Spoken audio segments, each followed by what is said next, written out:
Pernah nggak sih ngerasain pagi yang kayaknya gitu-gitu aja? Rasanya waktu lewat, tapi kok kita nggak dapat energinya, nggak dapat tujuannya. Nah, gimana kalau rutinitas bangun tidur yang biasa banget itu, kita ubah jadi sebuah ritual yang punya kekuatan? Sebuah ritual yang bisa bikin hati lebih damai, pikiran lebih jernih, dan semua itu sumbernya dari kearifan ajaran Labi ribuan tahun yang lalu. Oke, yuk kita bedah bareng-bareng. Pertanyaannya kelihatannya simpel ya, tapi jawabannya itu bisa mengubah mood kamu seharian penuh. Ini bukan soal nambah-nambahin kerjaan di pagi hari, sama sekali bukan. Tapi ini soal melakukan hal yang sama, yang udah biasa kita lakuin, tapi dengan kesadaran dan niat yang beda. Yuk, kita mulai perjalanannya. Oke, jadi ini nih roadmap kita. Ada 5 langkah utama yang bakal kita bahas satu persatu. Setiap langkah ini saling nyambung, ngebawa kita dari yang tadinya masih ngantuk berat, sampai akhirnya benar-benar sadar dan siap buat ngejalanin hari yang insya Allah penuh berkah. Nah, semuanya itu berawal dari sini. Detik-detik pertama pas kita buka mata, itu bisa nentuin banget loh mood kita buat beberapa jam ke depan. Coba kita lihat gimana Sunnah ngasih kita panduan di momen yang super penting ini. Coba deh perhatiin, langkah pertama yang diajarin Rasulullah SAW itu simple banget tapi dalam maknanya. Bukan langsung lompat dari kasur, tapi duduk dulu pelan-pelan, usap wajah buat ngilangin sisa-sisa kantuk. Secara medis aja ini masuk akal banget. Ini tuh biar kita nggak pusing karena perubahan posisi yang tiba-tiba, sekaligus ngasih waktu buat otot sama saraf kita buat bangun juga. Tindakan kecil tapi manfaatnya gede. Nah, bagian yang paling dalamnya itu ya doanya ini. Tidur itu kan sering dibilang kematian kecil ya. Jadi doa ini tuh kayak pengakuan dan rasa syukur kita yang luar biasa karena dikasih kesempatan hidup lagi satu hari. Momen bangun tidur yang tadinya biasa aja, jadi momen refleksi spiritual yang wow, dalam banget. Oke, setelah jiwa kita bersyukur, sekarang giliran badan kita nih yang disiapin. Fase berikutnya, ini fokus ke tindakan bersih-bersih fisik yang ternyata nggak cuma penting buat kesehatan, tapi juga punya makna spiritual. Ini instruksi langsung loh dari Nabi. Perhatiin deh, detail banget. Cuci tangan 3 kali sebelum nyelupin ke wadah air.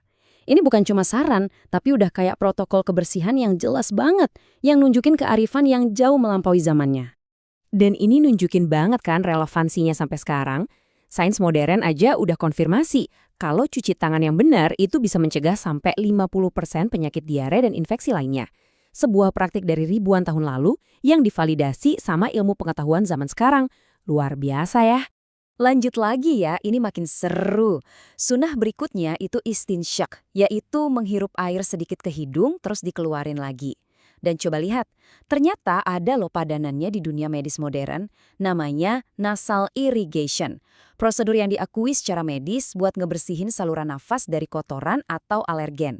Sekali lagi kita lihat, koneksi yang keren banget antara sunnah dan kesehatan. Nah, sekarang kita masuk ke wudhu.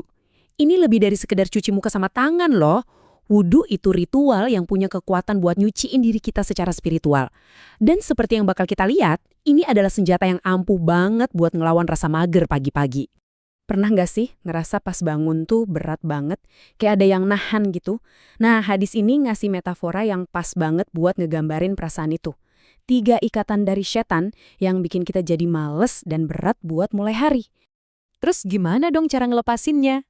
Hadis yang sama juga ngasih 3 kuncinya. Pertama, pas kita bangun dan ingat Allah, zikir, 1 ikatan lepas. Kedua, pas kita wudhu, ikatan kedua lepas juga.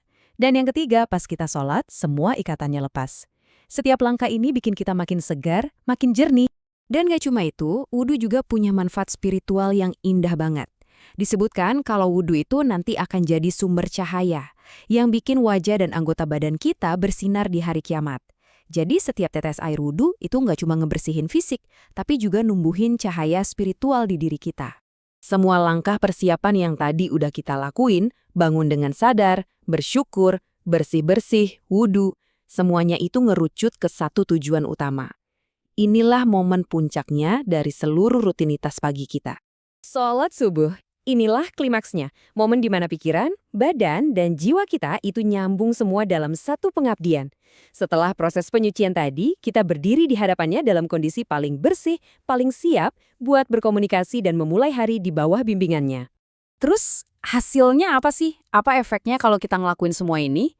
Coba kita lihat dampaknya yang luar biasa buat sisa hari kita. Nah, ini dia nih janji yang indah dari hadis tentang 3 ikatan tadi. Setelah ketiga ikatan itu lepas, kita bakal bangun dalam keadaan bersemangat dan baik jiwanya. Beda banget kan rasanya dibandingin sama kalau kita mulai hari dengan lesu, males-malesan. Ternyata pilihan itu ada di tangan kita setiap pagi.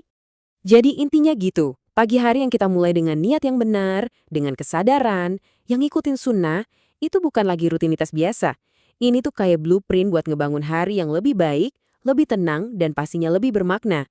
Nah, pertanyaan terakhir ini buat kamu. Nggak harus langsung semuanya kok. Mungkin besok kamu bisa coba mulai dari duduk dulu pelan-pelan pas bangun, atau mungkin fokus buat bener-bener ngeresepin doa bangun tidur. Pilih satu aja, satu langkah kecil, dan coba deh rasain